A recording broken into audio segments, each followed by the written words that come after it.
Kia ora tātou, we're here at Koe Whata Marae, Kai Koe, Te Tai Tukurau, and we're here with the local hapu, Matua. He uri uhua, takotoke, Ngāti Kura, Tuturuhaka Maua, kia tēnā! Tēnā!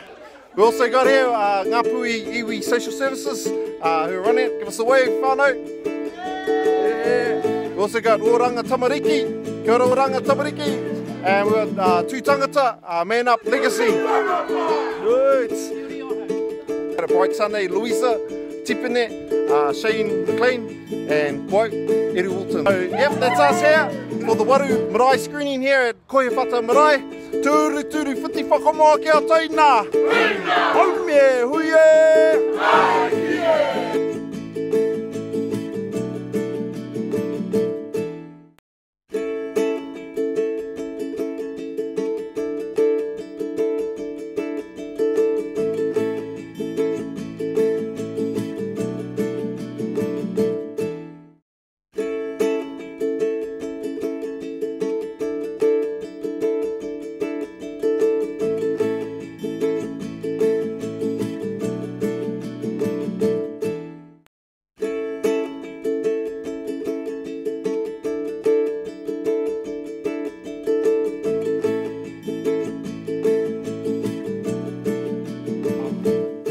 Past 12 or 13 years, I was part of the problem in Kaikohe. I was part of the beef problem, I was part of the violence problem, I was part of the gang problem. In the last year, I've been doing a program, I found a program. So all these are part of other youths. So all these I've seen being a part of it.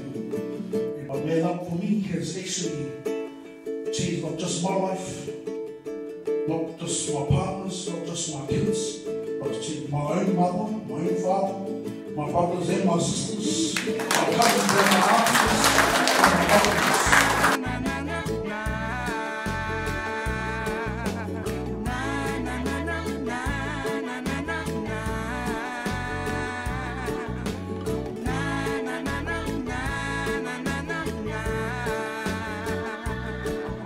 Kia ora tātou, we're Koe Whata Marae, Kai Tukurau.